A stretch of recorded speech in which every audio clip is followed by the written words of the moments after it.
नमस्कार दोस्तों। वाई पूर्ण कुमार की जो दुर्भाग्यपूर्ण खुदकुशी है,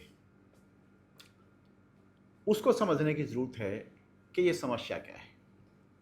समस्या है दोस्तों, बाबा साहब भीमराव अंबेडकर का संविधान और संघ का संविधान। अब इतने दिनों के बाद बीजेपी और संघ अब अपने संविधान की तरफ चलना शुरू कर चुके हैं। ये लड़ाई वही है। बाबा साहब का संविधान जो समानता का संविधान है, जो लोगों को हक और हकूक देता है, और संघ का संविधान जो वर्ण व्यवस्था पर टिका हुआ है, जो सामंती सोच का है, ऊंच नीच की सोच का है। पूर्ण कुमार बाबा साहब के संविधान में एक अच्छे पद पे थे, कॉन्स्टिट्यूशनल कह लो, उसको एडमिनिस्ट्रेटिव कह लो, लेकिन संघ के संविधान में जिस जगह वो पैदा हुए उस जगह वो उच्च नहीं थे। और ये लड़ाई वही थी। हमने राष्ट्रपति को खड़े देखा है, दूसरे लोगों को बैठे देखा है। ये लड़ाई वो है, और ये लड़ाई वाई पूर्ण कुमार की इस शहादत से शुरू हुई है, और ये बहुत आगे तक जाएगी, क्योंकि वो लोग भी दृढ़ निश्चय कर चुके हैं कि संघ का संविधान इस देश में लागू करना है, और जन्म के हिसाब से जो लोग पैदा हुए हैं उसी हिसाब से उनको डील किया जाएगा। ये लड़ाई आगे तक जाएगी और बहुत लंबी चलेगी। अब इसमें जाट समाज की बहुत महत्वपूर्ण भूमिका नॉर्थ इंडिया में रहने वाली है। अब जाट समाज को क्या करना चाहिए? जाट समाज बेसिकली साइकोलॉजिकल समानता का समाज है। वहां ऊंच नीच नहीं है, वो सब लोगों को बराबर ट्रीट करते हैं। और बाबा साहब ने भी जो सामाजिक न्याय की बात की थी, हालांकि वो पूरी नहीं हो पाई, लेकिन ये संविधान टू सम एक्सटेंट लोगों को समानता की तरफ ले जाता है, और संघ का संविधान लोगों को सामंती व्यवस्था, ऊंच नीच और असमानता की ओर ले जाता है।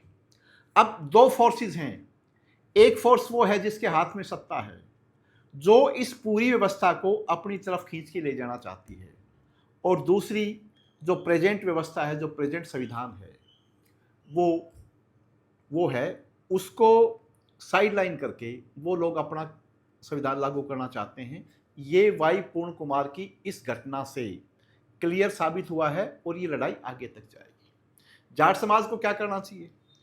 अब कोई सवाल पूछे, जाट समाज असमानता में व्यवहार करने वाला समाज नहीं रहा है, वो लोगों के हक हकूक की बात करता है। इस समाज में कोई कितना भी कमजोर हो और कोई कितना ही ताकतवर हो, सबको एक जगह बैठाया जाता था, एक जाजम पर बैठते थे, सब बराबर होते हैं।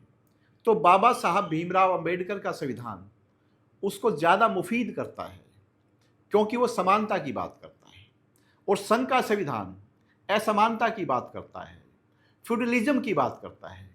वो जाट समाज को कहीं पर भी सूट नहीं करता, क्योंकि जाट समाज की जो तासीर है, जो साइकोलॉजी है, वो संघ के संविधान के साथ मेल नहीं खाती है। अगर इन दोनों का मुकाबला हो तो वो बाबा साहब भीमराव अंबेडकर के संविधान के साथ मेल खाती है। चाहे आज कर लेना, चाहे बाद में कर लेना, इस बात का फैसला जाट समाज जिधर जाएगा उधर ही हो जाएगा। और जाट समाज को अपनी तासीर के अनुसार एक वक्त पे संघ के संविधान के विरुद्ध जाना ही पड़ेगा।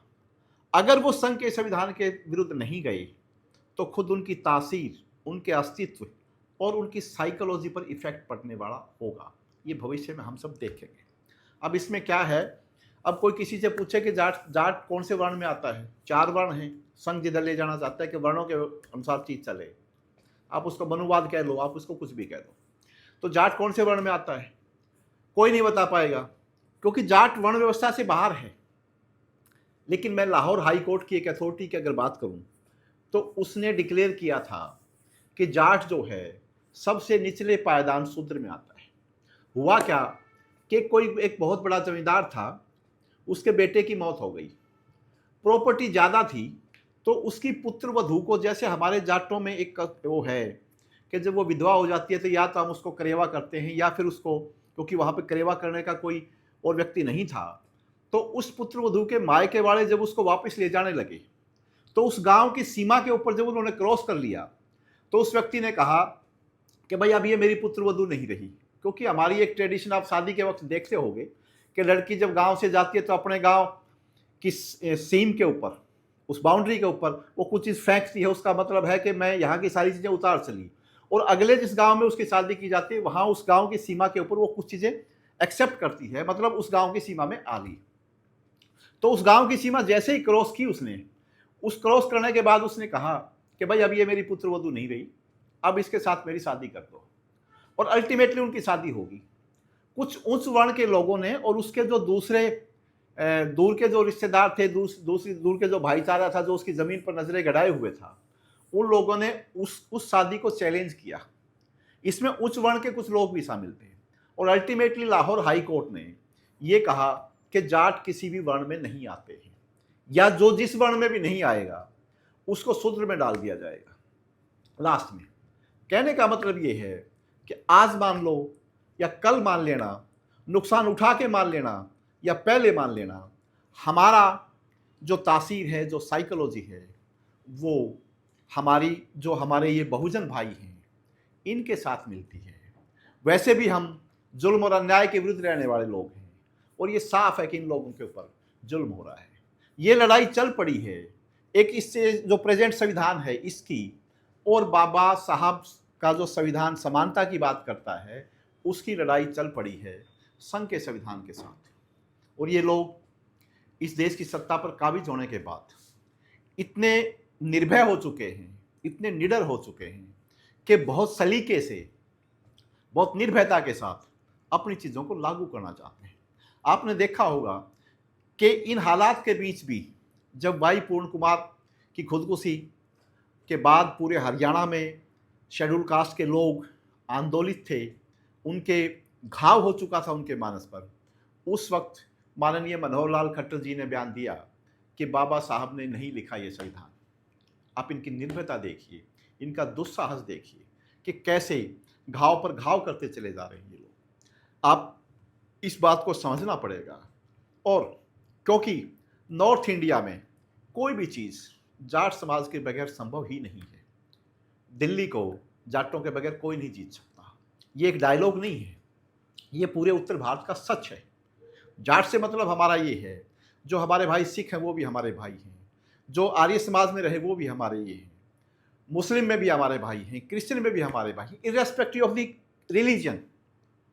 जाट समाज अल्टीमेटली फैसला करेगा कि कौन सा संविधान प्रिवेल करेगा, और उसकी तासीर बाबा साहब के संविधान के साथ है।